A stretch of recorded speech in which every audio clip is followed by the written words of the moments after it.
Senhor Deus, Pai, aqui estamos, Senhor Deus, para declarar quem Tu és.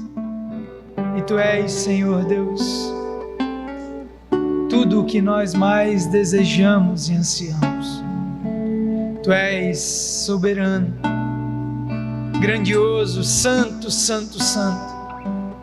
Tu és, Senhor, digno de todo louvor.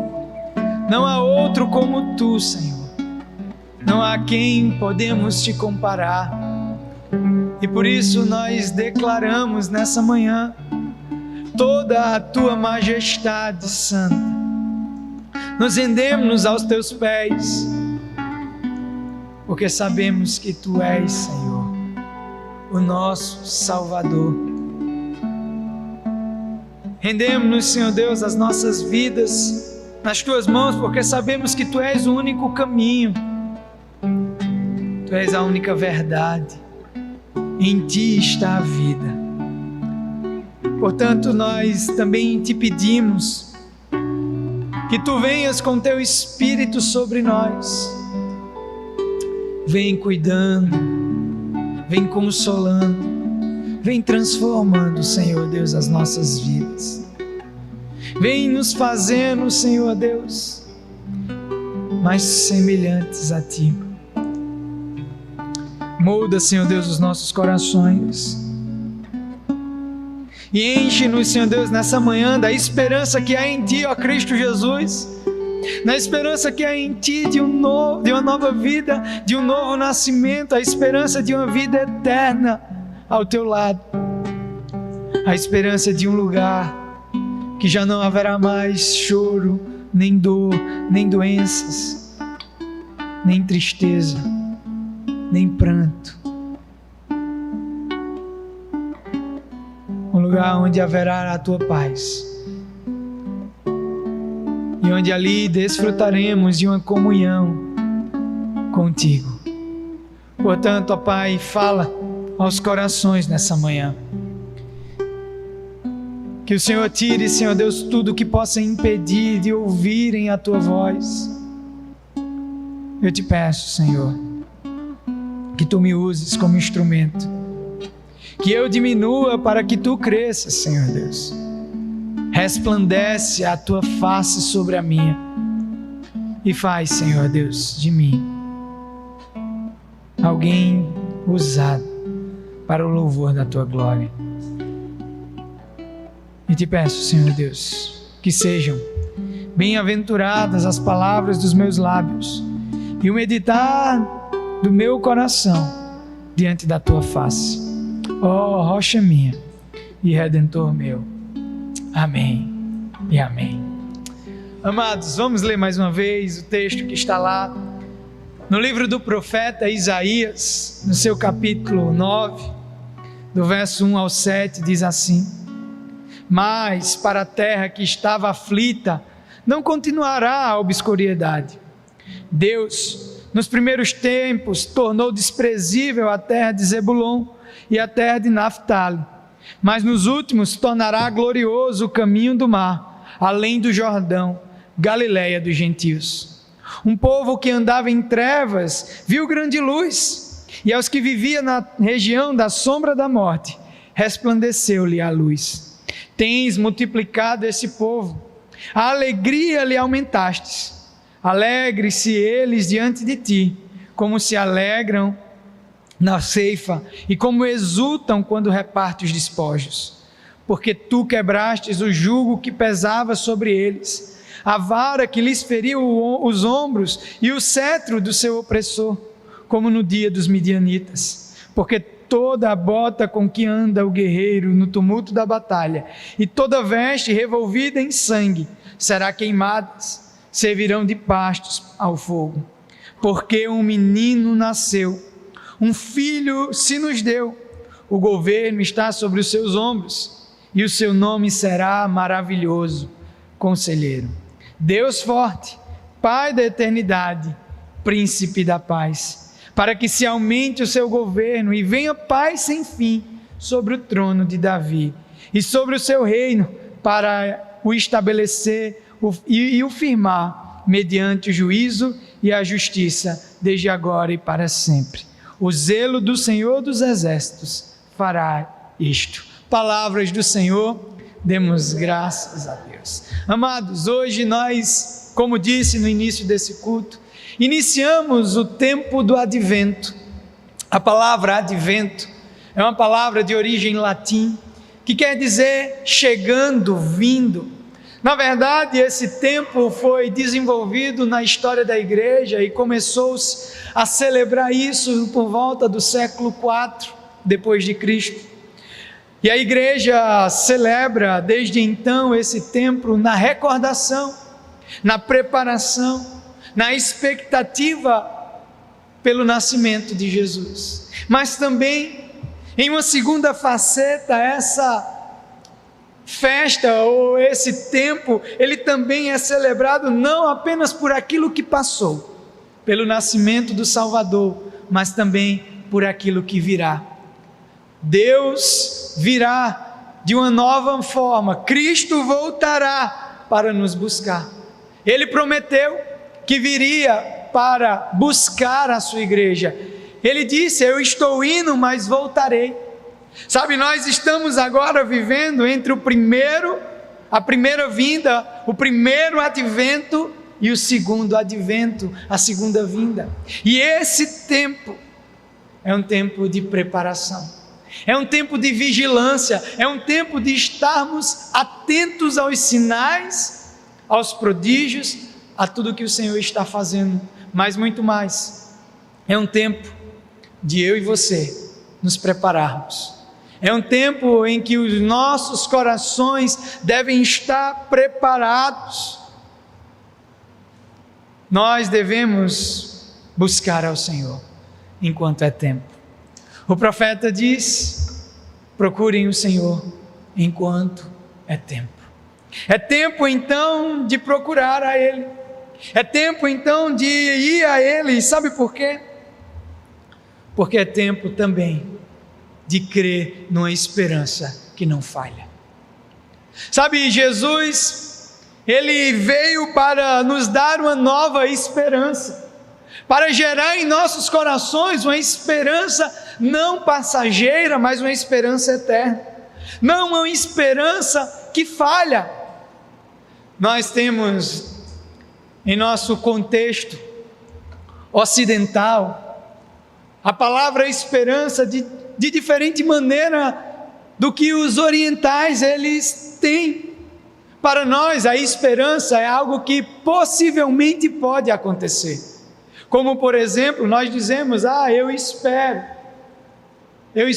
que isso aconteça, eu espero que amanhã eu consiga alcançar tal coisa, olha, eu espero que o ano de 2024 seja um ano diferente.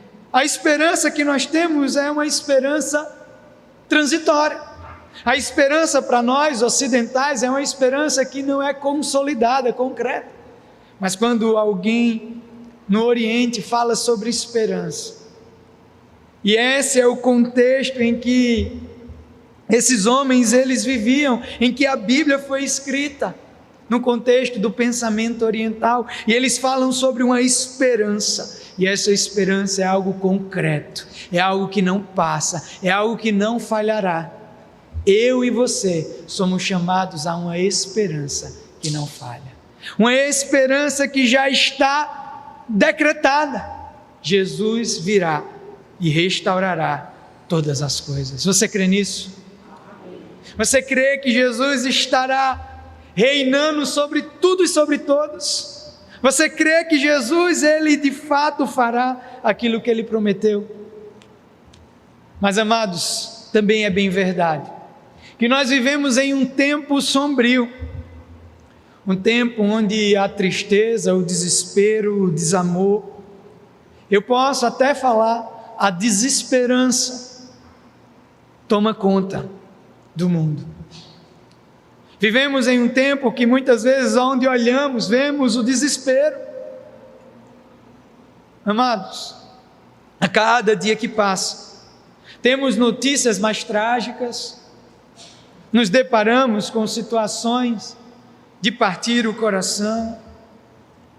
Vivemos sobre uma opressão do mal. O jugo opressor nos toma os nossos ombros. Uma sociedade do cansaço, fadigada. Uma sociedade que muitas vezes não tem a perspectiva mais do amanhã. Sabe, muitas vezes nós somos tomados por esse sentimento. Tomados pelo sentimento de desespero, de tristeza. De olharmos à nossa volta e parece que não há solução para o problema. Era assim que esse homem vivia, Isaías. Isaías foi um profeta que foi levantado por Deus, tanto para anunciar o juízo, mas também para anunciar a restauração.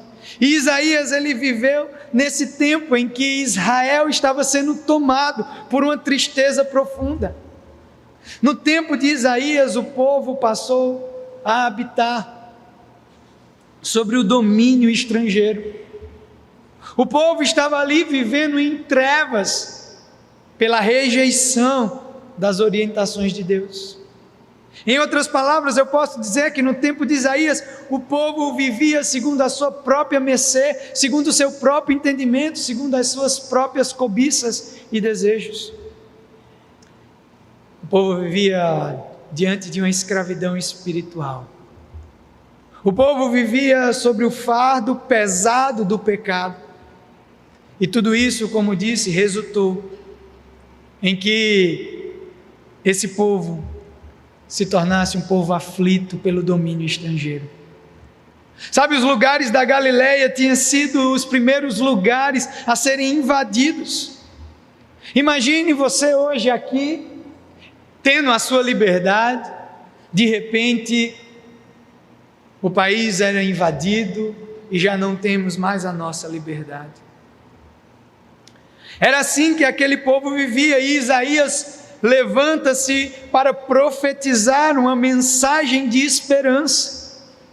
Isaías pôde ver um dia em que as sombras da escuridão já não mais reinariam, do contrário, seria substituída por uma grande luz. Isaías diz: olha, para a terra que está aflita, ela não continuará assim. Amados, mesmo que hoje eu e você estejamos vivendo talvez nessa perspectiva de um mundo que jaz às trevas, um mundo sem esperança, um mundo de guerras e rumores de guerras, um mundo de desencontros, de desamores, há uma promessa. Que mesmo para esse mundo que está aflito, para esse mundo que está vivendo na obscuridade, há um grande dia que virá. Nós devemos lembrar, amados, que como outrora, numa noite de céu estrelado, nascia-nos a luz. A luz que é o próprio Cristo. E naquele dia o céu se iluminou, a terra ficou cheia da sua glória, anjos cantavam uns para os outros, dizendo que sim, há agora uma grande alegria. Agora a tristeza foi trocada pelo júbilo. O luto foi trocado agora pela celebração. Meus irmãos, devemos nos lembrar que esse dia já chegou. Em Cristo nós temos uma nova esperança. Em Cristo nós podemos viver, já agora, essa luz que reluz em meio às trevas. É fato, é bem certo dizer que também estamos vivendo o já e o ainda não. O já, porque eu e você que cremos, podemos ter essa convicção interior. O ainda não, porque os nossos olhos físicos ainda não vê. Mas essa também é a esperança que não falha. Que mesmo que os nossos olhos não vejam, cremos. Porque como disse o apóstolo Paulo, não vivemos pelo que vemos, nós vivemos pelo que cremos. E aquele que prometeu virá. Isaías, quando ele tem essa visão, quando ele tem esse relance desse grande dia, ele transborda de alegria. Isaías, ele salta num cântico, ele salta no louvor a Deus, e ele diz: porque um menino nos nasceu, um filho se nos deu. Sim, podemos crer nisso, amados. Deus encarnou por mim e por você. Ele se deu para que eu e você já não vivêssemos mais segundo esse jugo, segundo essa situação. Cristo foi nos dado como um presente. Nesse primeiro domingo do Advento, eu quero falar a vocês de uma esperança para um tempo novo, de um presente que nos foi dado em Cristo Jesus, que é Ele mesmo. E esse presente, esse benefício, Jesus é esse presente que necessitamos, é esse benefício que funciona. É essa doação que é dada de forma imerecida. Não merecíamos, mas nos foi dado, e isso deve estar em nossos corações, gerando alegria, esperança de um tempo novo. Sabe por quê? Porque é assim que Isaías profetiza. Em primeiro lugar, Isaías ele profetiza luz para o caminho. Quando ele diz a terra estava aflita, ela vivia em obscuridade. O povo, verso 2, que andava em trevas, viu a grande luz. Aos que viviam na região da sombra da morte, isso é, na escuridão da morte, sobre o jugo do pecado, lhes resplandeceu a luz. Amados, como eu disse, esse povo ele vivia em trevas da imoralidade. Sabe quantas vezes e quantos são? E talvez hoje eu e você ainda temos vivido na imoralidade. Temos rejeitado os mandamentos de Deus. Temos rejeitado aquilo que Ele anunciou, os seus princípios. Temos escolhido viver segundo a nossa própria vontade. Temos escolhido ser imersos no pecado. Temos vivido o tempo da ignorância. Tanto no conhecimento é dado, mas do contrário, conhecimento que nos leva para longe de uma verdade. Vivemos na ignorância do pecado, do erro, mas para nós nos foi prometido, nos foi revelado a grande luz. E a palavra é hoje essa luz aos nossos caminhos. O Salmo 119 vai dizer isso: luz para o caminho é a tua palavra, lâmpada para os meus pés, Senhor. Amados, não devemos mais viver na escuridão do pecado.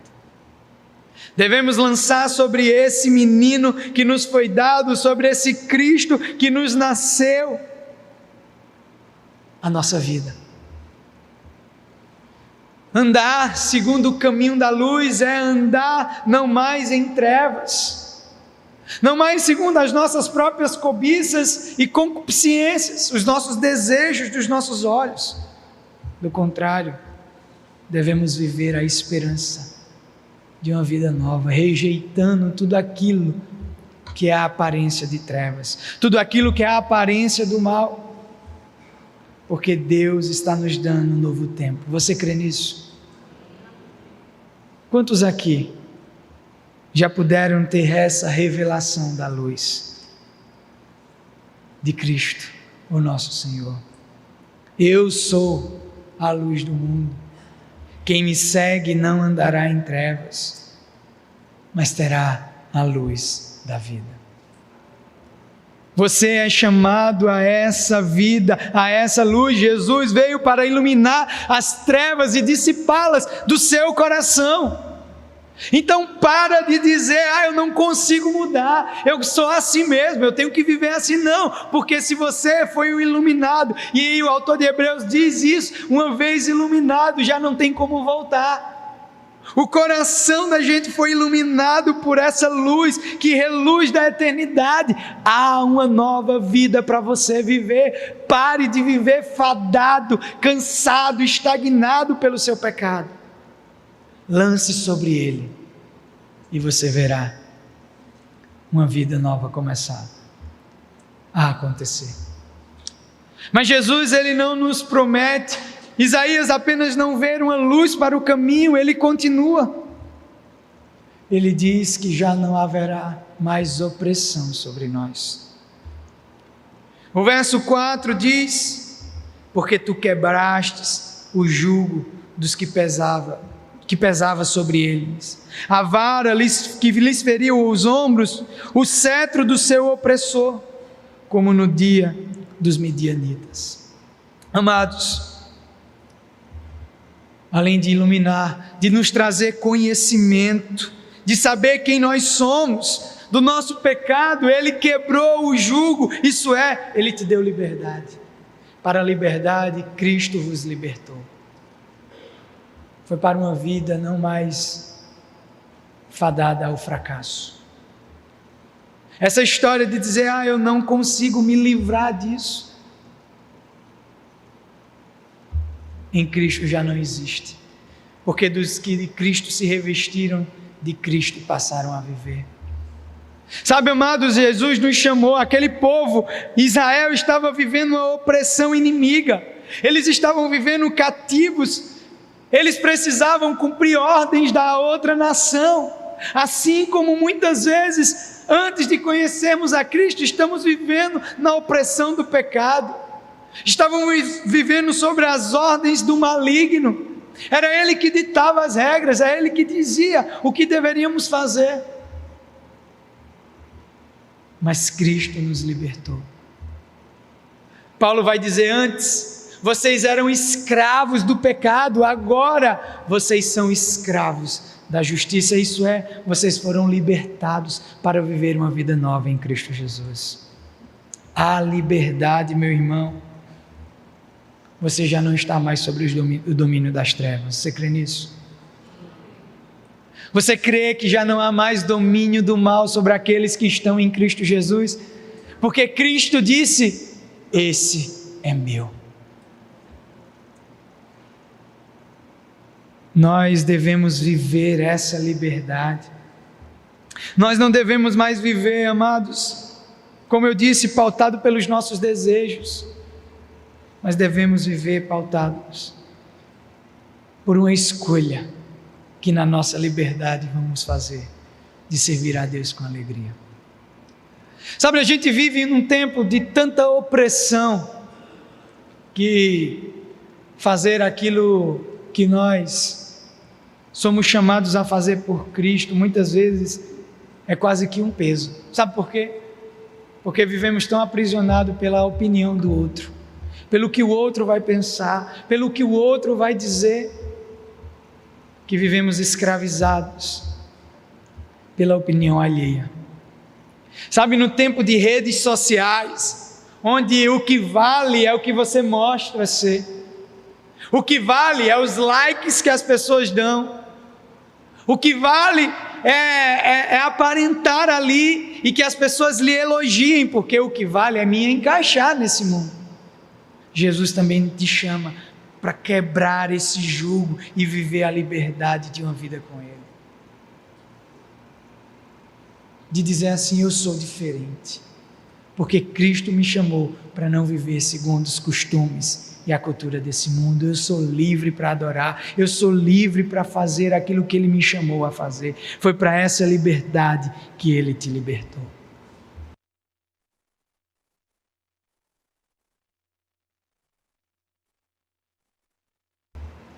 Amados, será que eu e você temos vivido essa liberdade?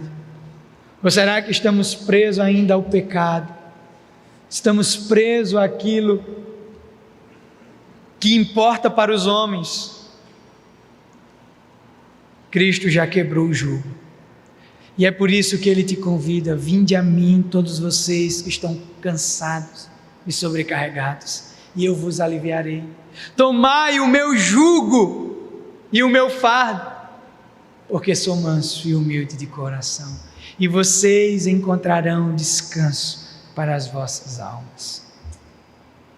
Jesus te chama hoje para viver com Ele, para tomar o jugo dele e não mais o seu ou desse mundo. E sabe por que Ele faz isso? Porque Ele nos quer dar paz. Amados, a paz não é a ausência de conflitos. Pelo menos ainda não. Porque Jesus, Ele diz: a minha paz vos dou, paz que o mundo não conhece.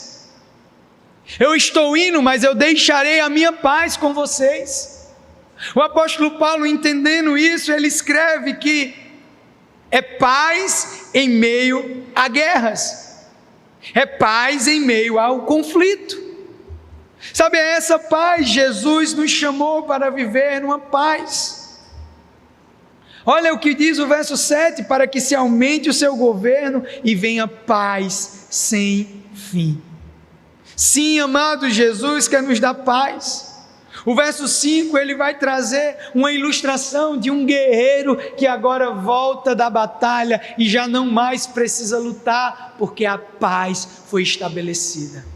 Ele diz: porque toda bota com que se anda o guerreiro no tumulto da batalha, e toda veste revolvida em sangue serão queimadas, isso é, não mais servirão, não mais serão usadas, serão queimadas no fogo, porque a paz será estabelecida. Meus irmãos, Cristo, Ele veio te dar paz.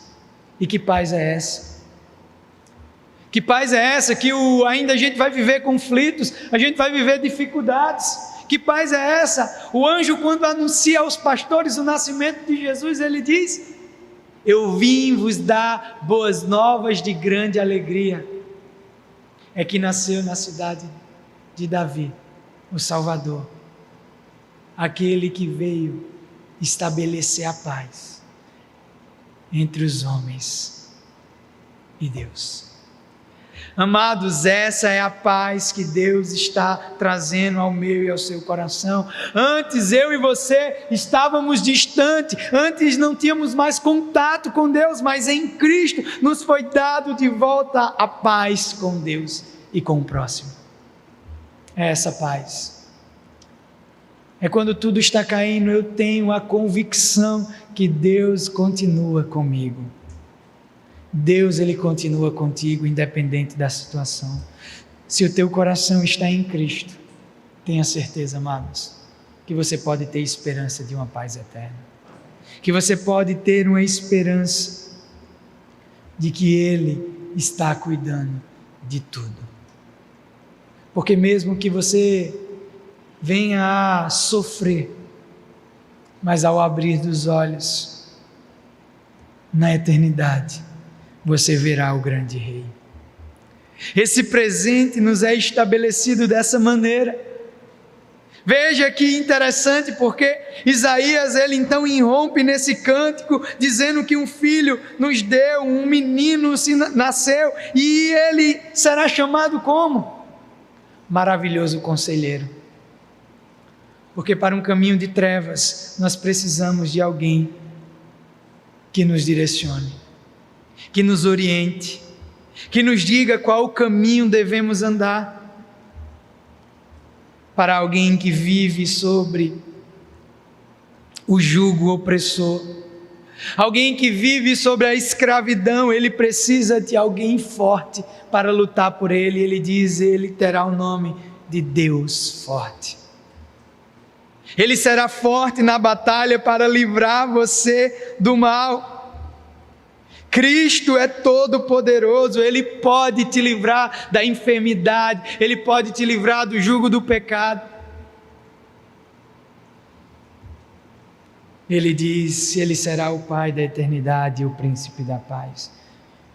Para um povo que está aflito e cansado, temos Ele, a certeza da eternidade e a certeza da paz. Há esperança em Cristo Jesus. O que eu quero te anunciar nesse primeiro domingo é isso, e já me encaminhando para a conclusão, é que você lembre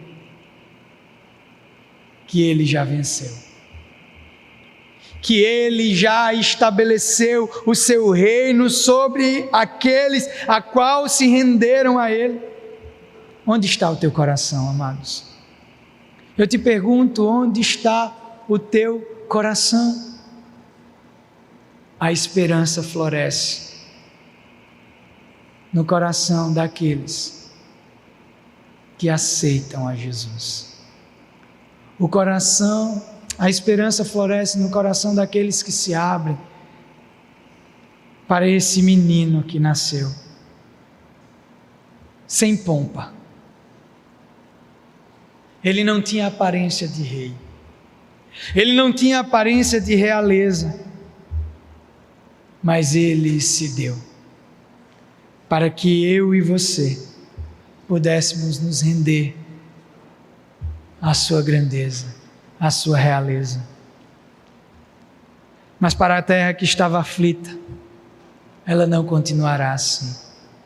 Para um povo que estava em escuridão, eles não continuarão assim.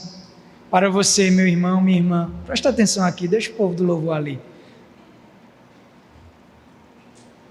Para um povo que está em escuridão, em desespero, em desânimo, para um povo que está aflito, há esperança em Cristo Jesus.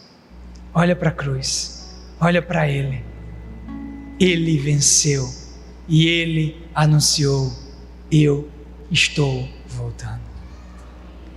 Eu virei e não demorarei para te buscar, para vivermos na Nova Jerusalém, na Israel celestial,